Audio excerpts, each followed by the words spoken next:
So hello guys, welcome my channel. आज हम इस वीडियो में डिस्कस करेंगे कि हम लास्ट 1 मंथ स्ट्रेटजी कैसे फॉलो करें। कि हमारे अब सबको पता है हमारे 10th और 12th के बोर्ड्स आने वाले हैं 1 महीने बाद, है ना। तो वो बोर्ड्स आपके डेट शीट भी आपको अवेलेबल है हर जगह, और आपको पता भी है कौन से दिन कौन सा एग्ज़ाम है। तो हमें कुछ अभी बातें ध्यान में रखनी है और उन्हीं बातों की हम आज बात करेंगे। तो मेरे साथ देखते रहिए इस वीडियो का एंड तक, आपको बहुत सारी हेल्प मिलने वाली है मेरी तरफ से, ठीक है। और कुछ हम मोस्ट इंपॉर्टेंट पॉइंट्स भी डिस्कस करेंगे, जैसे असोसिएशन रीजनिंग्स को कैसे हैंडल करें एंड केस स्टडी क्वेश्चंस को कैसे किस नज़रिए से देखें। तो इस वीडियो को स्टार्ट करते हैं। तो पहली चीज़ गाइस, कि आपके अभी सबके सब स्कूलों में एग्ज़ाम से पहले, बोर्ड एग्ज़ाम से पहले एक प्री बोर्ड होता है, ठीक है। प्री बोर्ड में आपको एज ए चेक करा जाता है टीचर्स की तरफ से और अपनी तरफ से खुद भी, कि आप उसमें कितना अच्छा स्कोर करते हैं, और उसके हिसाब से आपका बोर्ड देखा जाता है, और इंटरनल्स भी उसके हिसाब से थोड़े बहुत दिए जाते हैं। तो प्री बोर्ड सबका ऐसे ही जाता है, किसी का अच्छा जाता है किसी का बुरा, but most of the students का बुरा ही जाता है, आई नो। तो इसमें आपको ये बात रखनी है याद कि आपके जितने भी प्री बोर्ड्स हुए हैं उनको सॉल्व करिए दोबारा, हर सब्जेक्ट के प्री बोर्ड को दोबारा सॉल्व करिए। और अगर आपको कोई डाउट आता है तो आप कहीं से और से भी देख सकते हो, और मुझे भी आप मैसेज कर सकते हो। ये मेरा इंस्टाग्राम हैंडल है, एंड ये आपको एक नंबर दिया जा रहा है जिस पे कॉल तो अवेलेबल नहीं होगा, बट आप मैसेज कर सकते हो इस पर। आपको विद इन आवर आपको आंसर्स आपके मिल जाएंगे, ठीक है। ऐसा पॉसिबल हुआ कि जल्दी देने का, तो मैं जल्दी भी आपको देने की कोशिश करूँगा, ठीक है। And guys, second thing is कि आपके प्री बोर्ड कि बहुतों के ख़राब गए होंगे, तो आपको क्या करना है, फ्रस्ट्रेटेड नहीं होना, आपको उन पेपर्स को फिर से सॉल्व करना है जैसे मैंने बोला। एंड इस बार फ्रस्ट्रेटेड होकर आप सोचोगे कि अब हम अच्छे से मेहनत करेंगे और अच्छे से हार्डवर्क करके अच्छे मार्क्स लाएंगे, तो इधर आप थोड़ा सा डाइवर्ट हो जाएंगे और आप पूरी बुक्स रीड करने स्टार्ट कर दोगे, इनिशियल वे में स्टडी करोगे। बट हमें as a smart way study करनी है, तो हमें क्या करना है, आपको नोट्स अवेलेबल है हर जगह, आजकल हर वेबसाइट पर हर जगह आपको नोट्स अवेलेबल होते हैं। तो आपको क्या करना है, उन नोट्स को पढ़ना है। एंड बहुत से जो यूट्यूबर्स हैं उन्होंने भी अपनी खुद की बुकलेट्स बनाई हैं, एंड ये मेरे लिए भी पॉसिबल नहीं है खुद की बुकलेट्स बनाना, तो आप उनकी बुकलेट्स परचेज कर सकते हो। एंड आपको कुछ बुक्स के नाम बताऊंगा मैं, जैसे ओसवाल के सैम्पल पेपर्स आते हैं, उसमें आपको उसके चैप्टर वाइज नोट्स और उसके अच्छे MCQ भी मिल जाते हैं, तो आप उसे परचेज़ कर सकते हो। एंड फुल मार्क्स की बुक्स आती हैं, आप उन्हें परचेज़ कर सकते हो। एंड सबसे बढ़िया गवर्नमेंट के सपोर्ट मटेरियल्स होते हैं, जो अपने आप दूसरे फ्रेंड से ले सकते हो अगर आप प्राइवेट स्कूल में हो। अगर आप गवर्नमेंट स्कूल में, तो इट इज़ वेरी गुड कि आपको फ्री में सपोर्ट मटेरियल मिल रहे हैं, उसमें अच्छे क्वेश्चंस होते हैं। मैंने खुद चेक करा है, खुद करे हैं अपनी क्लास में, और अब तो थोड़े उसमें MCQ बेस्ड क्वेश्चन भी है, असोसिएशन रीजनिंग बेस्ड क्वेश्चन भी है, and most important thing last में क्वेश्चन पेपर्स भी हैं with solution most of the के, ठीक है। तो आपको ये सब चीज़ें करनी है, आपको पूरी बुक रीड नहीं करनी है, ठीक है। अगर आपका प्री बोर्ड बेकार गया तो आपको नोट्स रीड करके करना है, और एक्सरसाइज के क्वेश्चंस तो कर ही लेने फिर से रिवाइज, ठीक है, उसमें कोई दिक्कत नहीं है, एग्जाम्पल्स भी। एंड अब हम डिस्कस करेंगे कि असोसिएशन रीजनिंग्स को कैसे हैंडल करें। तो देखो, असोसिएशन रीजनिंग को करने के लिए उसमें पहले उसको समझते हैं। तो पहला ऑप्शन जो उसमें होता है, पहली बात तो इसमें जो ऑप्शन होते हैं ना इधर C और D, कि असोसिएशन इज करेक्ट और reason is correct, and reason is correct explanation of association, and reason is association is correct, reason is correct, but reason is not correct explanation of assertion, and assertion is correct, reason is correct, incorrect, assertion is incorrect, reason is correct। तो ये option होते हैं, तो most of the बच्चे तो इधर ही गलती कर देते हैं, इनको समझते नहीं है और इनमें से कोई टिक करके आ जाते हैं, जबकि जो क्वेश्चन होते हैं वो अलग होते हैं। क्वेश्चन जैसे मैं पहला क्वेश्चन लेता हूँ कि circumference of circle is 2 pi r, ठीक है। circumference of circle is 2 pi r, और यू कैन से, और मैं दूसरा ले लेता हूँ circumference ऑफ सर्कल, ये हो गया हमारा असर्शन, इसको रीज़न लो, इसको मैं रीज़न ले लेता हूँ। और असेशन मैंने लिया, और असेशन मैंने लिया circumference of semi circle is pi r. Assertion मेरा ये है, circumference of semi circle is pi r, और रीज़न मेरा circumference of circle is 2 pi r. तो इसमें से ये है करेक्ट क्वेश्चन। ये क्वेश्चंस नहीं, ये ऑप्शंस है, इनमें से आपको चूज़ करना होता है। आप डायरेक्ट ही इधर ही पढ़ते हो, इससे पढ़ते नहीं और इधर ही टिक कर देते हो, जिसको तुक्का मारना बोलते हैं। ठीक है, नेक्स्ट पॉइंट यही है कि बहुत से यूट्यूबर्स भी इवन बोलते हैं और बच्चे भी मानते हैं कि जो हमारा MCQ होता है उनमें जो बी होता है सबसे ज़्यादा करेक्ट होता है। तो तुक्का मारना भी सिखा रहे हैं। वाह, हर जगह ये सिखाया जा रहा है कि तुक्का कैसे मारें। मतलब आप ये चीज़ नहीं सिखा सकते कि कैसे क्वेश्चंस को हैंडल करें, कैसे स्ट्रैटेजीज़ बनाएं, और आप ये चीज़ सिखा सकते हो कि तुक्का कैसे मारें। तो ये बहुत बड़ी बात है। ठीक है, तो ये कुछ मत सीखो तुक्का कैसे मारे, क्योंकि अगर ये ऐसा कर दिया तो फेल भी हो सकते हो। अगर कंसेप्ट के ज़रिए नहीं चले, पढ़ाई नहीं करी अच्छे से और तुक्के बेज ऐसे चीज़ें सीखोगे, यूट्यूब पे हज़ारों वीडियोस मिलेंगी, बट ये सब चीज़ें नहीं सीखनी आपको। ठीक है, तो इन सब को तो भूल ही जाओ। सो ये देखो, ये assertion of semi circle is pi r है and circumference of circle is 2 pi r. तो असेशन हम देखें तो सेमी सर्कल का ये होता है। अब रीज़न पे जाएं तो सर्कमफ्रेंस ऑफ सर्कल ये होता है। तो हमें असेशन भी सही है, रीज़न भी सही है। तो अब हमें पता चल गया ए और बी में से कोई आंसर है। इधर ही बहुत से बच्चे कंफ्यूज होते हैं और ये सोचते हैं कि असेशन और रीज़न तो करेक्ट है, बट रीज़न असेशन का करेक्ट एक्सप्लेनेशन नहीं है। बट इधर करेक्ट एक्सप्लेनेशन है, क्योंकि अगर जब सर्कल की ये होती है तो सेमी सर्कल की तो यही होगी ना, उसका जस्ट हाफ ही करना है, तो रीज़न उसका एकदम सही है। तो इसका ऑप्शन ए हो जाएगा। ठीक है, इसका ऑप्शन ए हो जाएगा, इसलिए हम इसके ऑप्शन को ए बोलेंगे। समझे, दैट्स वाई। दूसरे ऑप्शन की बात करते हैं जब असेशन ये हो रीज़न ये हो। तो असेशन ये है, 2 लाइन पैरेलल्स हैं। रीज़न ये है कि distance between 2 parallel lines is perpendicular to both lines. तो ये दोनों पैरेलल लाइंस हैं, इनके बीच की डिस्टेंस ऑब्वियसली परपेंडिकुलर होगी हमेशा इन दोनों लाइंस के।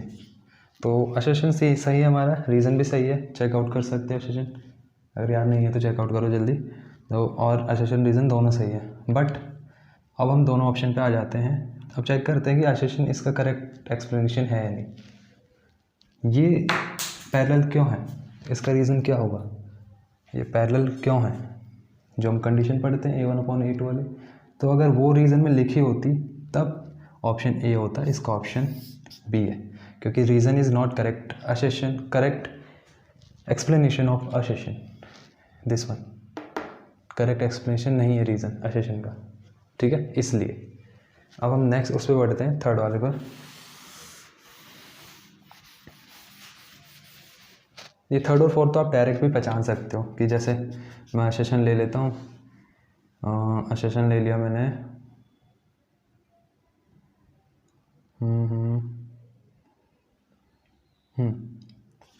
2m + 1 इज़ एन ऑड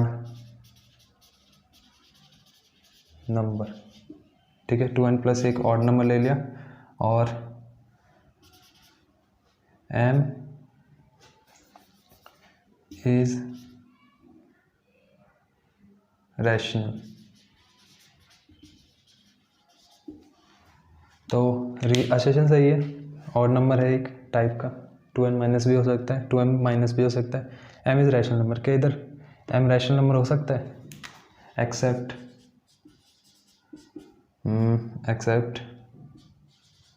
1/2, 1/2 के अलावा, 1/2 के अलावा m is a rational number except 2। तो ये reason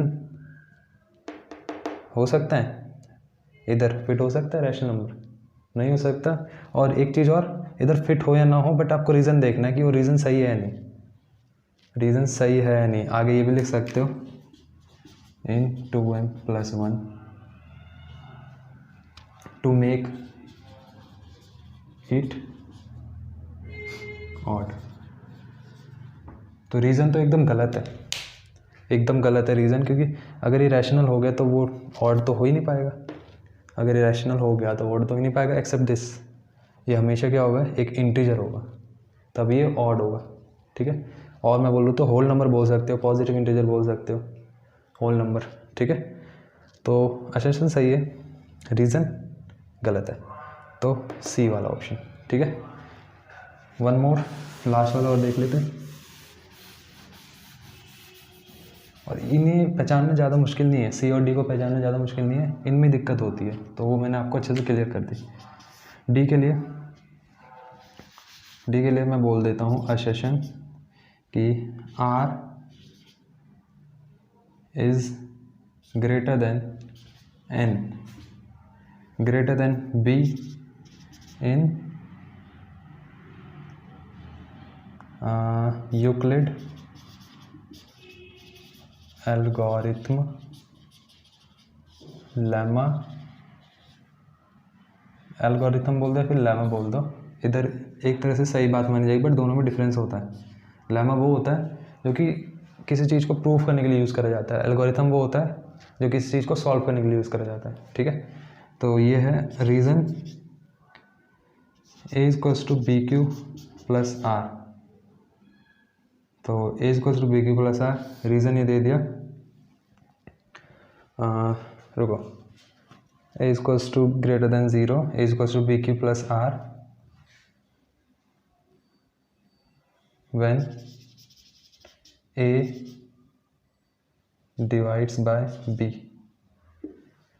when a divides by b, जब a डिवाइड करता है b को तब यही होता है, ठीक है। बट असर्शन पे गौर डालो, असर्शन में क्या है, b बड़ा हो रहा है r से, बट हमें क्या पता है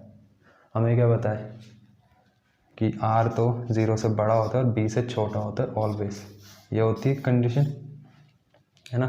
तो ये तो हो ही नहीं पाएगा, ना, दैट्स वाई असर्शन गलत है, रीज़न सही है, तो इसका डी ऑप्शन होगा, ठीक है।